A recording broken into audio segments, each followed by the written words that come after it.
Здравейте, скъпи приятели и абонати на канала.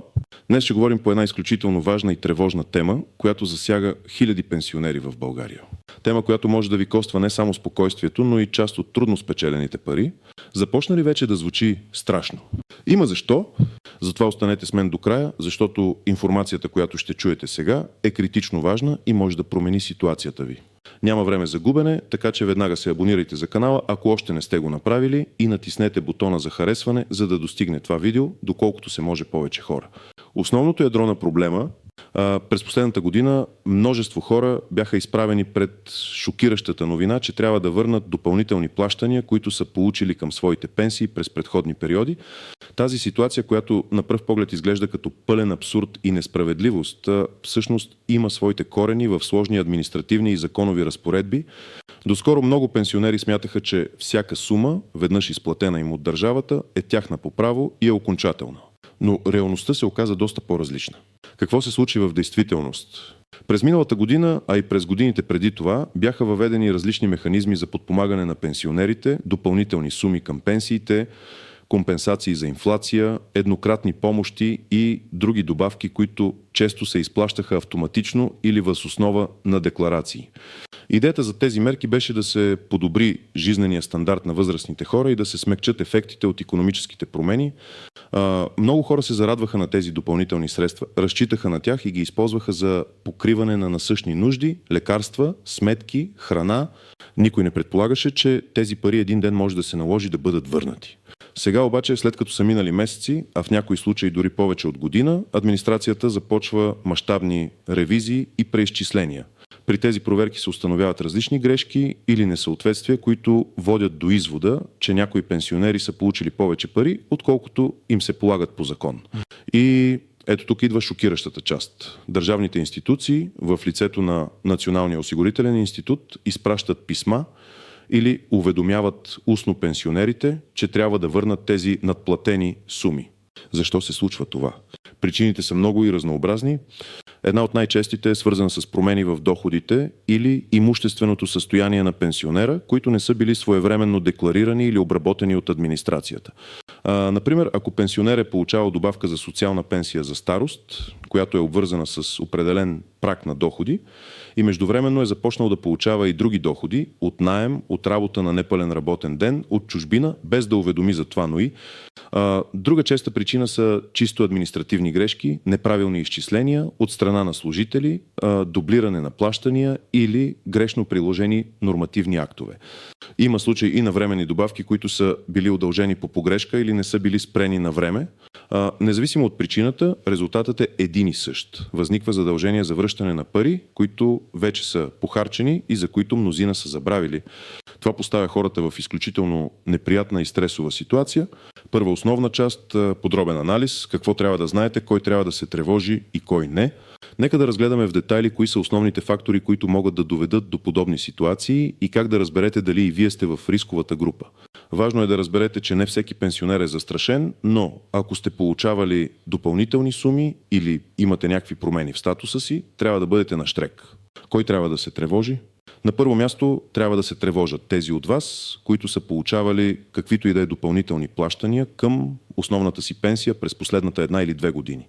Тук не говорим само за традиционните великденски или коледни добавки, които обикновено са еднократни и не подлежат на преизчисляване, а по-скоро за систематични или периодични добавки, които са свързани с определени критерии.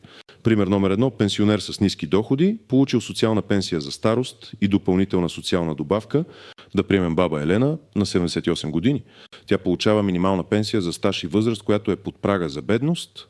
Затова през 2023 година е била отпусната социална пенсия за старост, както и месечна добавка за отопление през зимните месеци. Всичко е било наред. През пролетта на 2023 година обаче внукът ѝ, който работи в чужбина, решава да й превежда по 200 лева всеки месец, за да й помага. Баба Елена, разбира се, е щастлива и не мисли, че това може да е проблем. Тя не знае, че социалната пенсия за старост и някои други добавки са обвързани с общия размер на всички доходи на лицето. Когато НОИ прави годишна ревизия през 2024 година, установява, че за 9 месеца през 2023 година Баба Елена е получавала по 200 лева допълнително, което означава 1800 лева общо. Тези 1800 лева я прехвърлят над определения праг за получаване на социална пенсия и добавка за отопление. В резултат на това НОИ изпраща писмо, в което уведомява баба Елена, че е надплатена с общо 1500 лева сумата на социалната пенсия и добавката, която не й се е полагала, и трябва да ги върне. За нея това е шок. Тези пари отдавна са похарчени за храна и лекарства, а сега трябва да ги върне. Пример номер 2. Пенсионер, който започва работа на граждански договор след пенсиониране. Ген Иванов, на 67 години, пенсионер по стаж и възраст. През 2003 година, за да увеличи доходите си, започва да работи на граждански договор като консултант към малка фирма. Договорът е за срок от 6 месеца с месечно възнаграждение от 500 лева. Ген Иванов смята, че щом е пенсионер, може да работи без ограничения, тъй като вече има право на пенсия. Той не уведомява НОИ за новите си доходи. По това време обаче той получава и специфична добавка към пенсията си, която е обвързана с условието да няма други доходи от трудова или извън трудова дейност. При рутинна проверка на данните, НОИ установява, че Ген Иванов е декларирал доходи пред НАП от граждански договор. След съпоставяне на данните се оказва, че за периода на гражданския договор той е получил общо 600 лева допълнителна добавка, която не му се е полагала. Сега НОИ изисква тези 600 лева да бъдат възстановени. Ген Иванов е неизненадан, защото не е знаел за това ограничение. Пример номер 3. Административна грешка при изчисляване на добавка за ветеран. Да вземем Гежа Петрова, 90-годишна ветеранка от войната, през 2023 година, поради промени в законодателството, и е определена нова, по-висока добавка като ветеран, обаче поради административна грешка при въвеждането на данните в системата на НОИ за период от 3 месеца и е била начислявана двойна сума от тази добавка. Грешката е открита след няколко месеца при вътрешна ревизия. НОИ изпраща писмо на Гежа Петрова, в което обяснява, че за 3 месеца е получила по 100 лева повече. Таша общо 300 лева, които трябва да върне. В нейния случай грешката не е нейна, но все пак е задължена да възстанови сумата, което е изключително объркващо и стресиращо за възрастната жена. Кой не трябва да се тревожи? Не трябва да се тревожат тези, които получават само основната си пенсия и никакви други добавки или помощи, които са обвързани с доходи или определени условия. Ако вашата пенсия е постоянна, не се променя освен при индексиране или осъвременяване по общи правила и вие не получавате никакви допълнителни пари от други източници, тогава вероятността да ви поискат да връщате пари е минимална. Също така, ако сте получавали еднократни помощи, като например бонуси за празници, които не са били обвързани с някакви строги критерии за доходи, обикновено те не подлежат на връщане. Запомнете, ако сте уведомявали НОИ за всяка промяна в доходите или обстоятелствата си, които биха могли да повлияят на размера на пенсията или добавките ви, тогава също сте по-защитени. Прозрачността и своевременното информиране са ключът. Втора основна част – изключения от правилата, клопки и неочевидни нюанси. Сега нека разгледаме по-сложни ситуации, изключения и неща, за които повечето хора дори не подозират, че могат да се превърнат в проблем. Законодателството в областта на социалното осигуряване е изключително сложно и често крие много подводни камъни. Изключения и отмяна на задължението за връщане. Едно от най-важните неща, които трябва да знаете, е, че не всяка надплатена сума трябва да бъде върната. Има определени условия, при които задължението за възстановяване може да отпадне или да бъде ограничено. На първо място говорим за давностния срок. Съгласно българското законодателство, държавата има право да търси надплатени суми за определен период назад. В общия случай този срок е 5 години. Това означава, че ако НОИ ви иска да върнете суми, които са били изплатени преди повече от 5 години, можете да оспорите това искане на база изтекла давност. Изключително важно е обаче да знаете, че този срок не тече, ако надплащането е резултат от измама от страна на пенсионера. В такива случаи давностният срок може да бъде по-дълъг или дори неограничен. Друго важно изключение е когато надплащането е резултат от грешка на администрацията, но пенсионерът е получил парите добросъвестно и без да е допринесъл за грешката.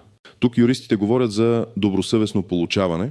Ако докажете, че не сте знаели и не сте могли да знаете, че получавате неправомерно по-висока сума и че грешката е изцяло на институцията, тогава може да има основания за оспорване на задължението за връщане. Разбира се, това е доста трудно за доказване и обикновено изисква правна помощ. Например, ако Гежа Петрова, от примера с двойната добавка за ветеран, докаже, че никъде не е дала невярна информация и просто е получавала това, което й е превеждано, тя има силни аргументи. клопки и неочевидни нюанси, една от най-големите клопки е липсата на информираност. Много пенсионери не са наясно с всички условия и изисквания, свързани с различните добавки. Те просто получават писмото за преизчисляване и се паникьосват. Например, ако пенсионер получава пенсия от чужбина, той е длъжен да уведоми НОИ за това. Често обаче хората не знаят това правило или подценяват неговото значение. Неуведомяването може да доведе до надплащане на определени български добавки, които са обвързани с общия доход.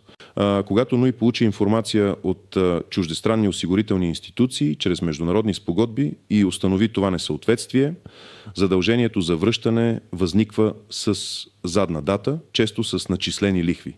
Друг нюанс е начинът, по който се извършва връщането.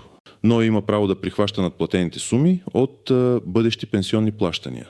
Това означава, че всеки месец от вашата пенсия ще бъде удържана определена сума, докато цялото задължение не бъде погасено. Това може да е изключително тежко за хора, които разчитат на всяка стотинка от пенсията си. В такива случаи е възможно да се договорите с НОИ за по-малък месечен размер на удръжката, но това не винаги е гарантирано. Важно е да знаете, че има законови ограничения за размера на удръжките от пенсията. Обикновено те не могат да надвишават определен процент от нетната сума на пенсията, за да не бъде оставено лицето без средства за съществуване. Има и специфични случаи, свързани с наследствени пенсии. Ако починал пенсионер е получавал надплатени суми, но и може да поиска възстановяването им от неговите наследници. Това може да се случи, ако наследниците са получили наследствена пенсия или други плащания, свързани с починалия. Тази ситуация е особено неприятна и може да създаде допълнително напрежение в семействата, които и без това скърбят за загубата на близък човек. Практически съвети, какво трябва да направите? Скъпи приятели, ако получите такова писмо или уведомление, не изпадайте в паника. Важно е да действате обмислено и методично. Ето конкретни стъпки, които трябва да предприемете. Първа стъпка – не игнорирайте писмото. Това е най-важното правило. Много хора се поддават на страха и просто игнорират официалните писма, надявайки се проблемът да изчезне сам. Това е голяма грешка. Игнорирането само ще влоши ситуацията и ще ви постави в по-неизгодна позиция. Сроковете за обжалване са кратки и е необходимо да реагирате бързо. Втора стъпка – внимателно прочетете писмото и съберете всички документи. Прочетете внимателно всяка дума в писмото от НОИ, разберете коя сума се иска, за кой период и каква е посочената причина. Съберете всички документи, свързани с вашите доходи и пенсии за посочения период. Това включва разпореждания за пенсия и добавки, банкови извлечения, показващи получените суми, договори за работа, граждански или трудови, ако сте работили, документи, удостоверяващи други доходи, наеми, чуждестранни пенсии и така, всякаква кореспонденция с НОИ или други институции. Целта е да имате пълна картина на ситуацията и да можете да проверите фактите, които НОИ представя. Трета стъпка – поискайте подробна справка от НОИ. Ако информацията в писмото е неясна или непълна, или просто искате да се уверите, че всичко е точно, имате право да поискате подробна справка от НОИ за всички изплатени суми, преизчисления и основания за тях. Направете това писмено, като поискате входящ номер на вашето искане. Това ще ви даде възможност да разберете пълния размер на проблема и неговите причини. Четвърта стъпка – консултирайте се с юрист или експерт по пенсионно осигуряване. Този съвет е безценен. Не се опитвайте сами да се борите с сложната административна машина, особено ако смятате, че имате право. Адвокат е специализиран в социалното осигуряване или консултант, който разбира от пенсионни процедури, може да ви даде най-добрия съвет. Той ще анализира вашия случай, ще провери дали давността е изтекла, дали има административна грешка и дали сте добросъвестен получател. Юриста ще ви помогне да подготвите писмен отговор или възражение, ако това е необходимо. Не подценявайте стойността на професионалната помощ, особено когато става въпрос за възстановяване на пари. Пета стъпка – обжалване на разпореждането. Ако смятате, че решението на НОИ е неправилно, имате право да го обжалвате. Срока за обжалване обикновено е 14-дневен от датата на получаване на разпореждането. Жалбата се подава чрез съответното териториално поделение на НОИ до директора на НОИ. В жалбата трябва ясно да изложите своите аргументи, да посочите причините, поради които смятате, че разпореждането е грешно и да приложите всички подкрепящи документи. Ако и след обжалването решението не е във ваша полза, можете да го обжалвате пред административния съд. Тук помощта на адвокат е абсолютно задължителна. Шеста стъпка – договаряне на начин на плащане. Дори ако се наложи да върнете сумите, опитайте се да договорите удобен за вас начин на плащане. Ако не можете да платите цялата сума наведнъж, поискайте да бъдете удържани на месечни вноски от пенсията си, като се позовете на законовите ограничения за размера на тези удръжки. Обикновено НОИ е склонен да разгледа такива искания, ако са мотивирани. Не забравяйте, че има минимален размер на пенсията, под който не може да се удържа, така че да не останете без средства за преживяване. 7 стъпка – превенция. Какво да правите занапред?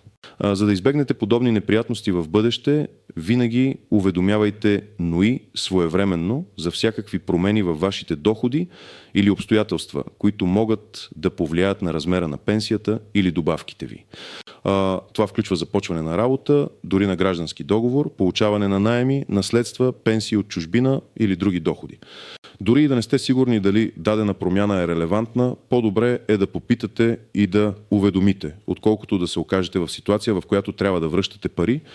Редовно проверявайте размера на получаваната от вас пенсия и добавки и при забелязани несъответствия или рязко повишение без ясна причина, потърсете информация от НОИ. Заключение и последна покана. Както видяхте, темата е изключително сложна и засяга много хора. Важно е да не се поддавате на паника, но и да не игнорирате проблема. Бъдете информирани, действайте бързо и търсете професионална помощ, ако е необходимо. За да не оставате сами в тази битка, ето моята последна покана към вас.